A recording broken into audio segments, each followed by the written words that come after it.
গতকাল যে তরকারি রান্না করে রাখছিলাম, যে রান্নাটা একটু আগাই রাখি, আসলে ওই রান্নাটা না কিছুই হয় নাই, ওটা রাতেই খাওয়া হয়ে গেছে। তারপর সকাল থেকে আবার নতুন করে সবকিছু রান্না বান্না করলাম। আর যেহেতু ঈদের দিন, ঈদ স্পেশাল সময় তো রান্না করতেই হবে, সেজন্য প্রথমে কাজু, পেস্তা আর কিশমিশ ভেজে নিয়েছি। বাদাম ছাড়া সেমাই রান্না করে খেতে আমার একদমই ভালো লাগে না। বাদামটা যখন দাঁতের নিচে পড়ে তখন সেমাইটা খেতে আরো বেশি মজা লাগে। আর এখন দুধটাকে জাল করে নিচ্ছি। আর আমি না দুধের সাথে আবার একটু গুঁড়া দুধ দিয়েছি। আর এটা তো আসলে অস্ট্রেলিয়ার গরুর দুধ, সেজন্য একটু পাতলা পাতলা, তার জন্য সাথে আবার একটু গুঁড়া দুধ, তেজপাতা, দারচিনি, চিনি দিয়ে জাল করে নিয়েছি। এখন প্রথমে লাচ্ছা সেমাইটা রান্না করার জন্য বাটিতে নিয়ে উপর থেকে দুধ ঢেলে এখন বাদাম কিশমিশ দিয়ে দিয়েছি। এখন হাতের সেমাইটা রান্না করব। হাতে বানানো এই সেমাইটা না অনেকক্ষণ জাল করে রান্না করতে হয়, সেই জন্য যতটুকু দুধ ছিল ততটুকুতে হবে না, তার জন্য সাথে আর একটু পানি আর গুঁড়া দুধ দিয়ে অনেকক্ষণ জাল করে রান্না করে নিয়েছি। এখন বাদাম কিশমিশ দিয়ে দিচ্ছি। তারপর আজকে যে স্পেশাল রান্নাটা করেছি ওটা হচ্ছে হালিম। আমি হালিমটাতে কিন্তু কোনো বাজারে কেনা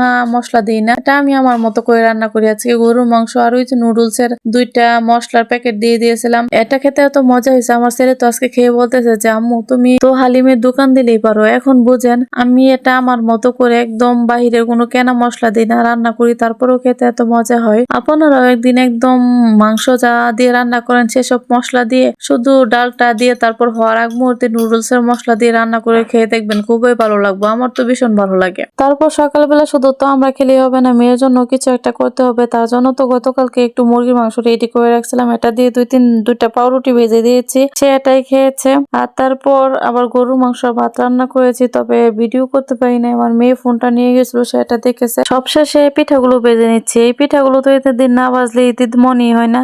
আর এই নকশি পিঠাগুলো না আমি আগে কখনো খাইনি, জীবনে প্রথমবার আজকে বাজলাম। এগুলাকে নাকি শিরাতে ভিজিয়ে খেতে হয়, তো আমি আর শিরা টিরা বানাইনি, এমনি এমনি খেয়েছি, এমনি এমনি খেতেই ভালো লেগেছে। আর তাদেরকে নামাতে যাওয়ার আগ মুহূর্তে সেমাই পেয়ে দিচ্ছিলাম, তবে লাচ্ছা সেমাইয়ের থেকে না হাতে বানানো যে সেমাইটা ওটাই খেতে বেশি ভালো লেগেছে। এসব করতে করতে 11টার মতো বেজে গেছিল। তারপর গোসল টোসল করে মেয়েকে নিয়ে একটু বসে খেলাধুলা করে তো বিকেলবেলা ভাবলাম যে একটু ঘুরতে যাই। মেনলি আমাদের প্ল্যান ছিল যে সেখানে গিয়ে একটু নৌকাতে উঠবো, তো সেখানে গিয়ে দেখি নৌকাগুলো বাঁধা অবস্থায় আছে। নৌকা যখন বাঁধা অবস্থায় আছে তখন কি আর করা, চারপাশে পরিবেশটা তো সবুজ ও সুন্দর ছিল, সেখানে সবাই মিলে একটু ঘোরাঘুরি করলাম। ধান ক্ষেতের যে একটা বাতাস ছিল, আর ওই বাতাসটা যখন শরীরে রাখছিল তখন যে কি একটা শান্তি লাগছিল। আর একটা সত্যি কথা বলি, যদি বাসায় বসে থাকতাম তখন অবসর টাইমে বড় জোরে একটু ফোন চাপতাম। তো সেখানে গিয়ে মনে হচ্ছিল বাচ্চাদের দৌড়াদৌড়ি খেলাধুলা দেখে ঈদ ঈদ ফিল হচ্ছিল। তা নয় তো একা একা বাসায় বসে থাকলে খুব বোরিং লাগতো। আর এরকম পরিবেশে গেলে চারপাশে এত সবুজ, এই সবুজের মাঝে যে কারোরই মন ভালো হয়ে যাবে। আর সবচেয়ে মজার ব্যাপার হচ্ছে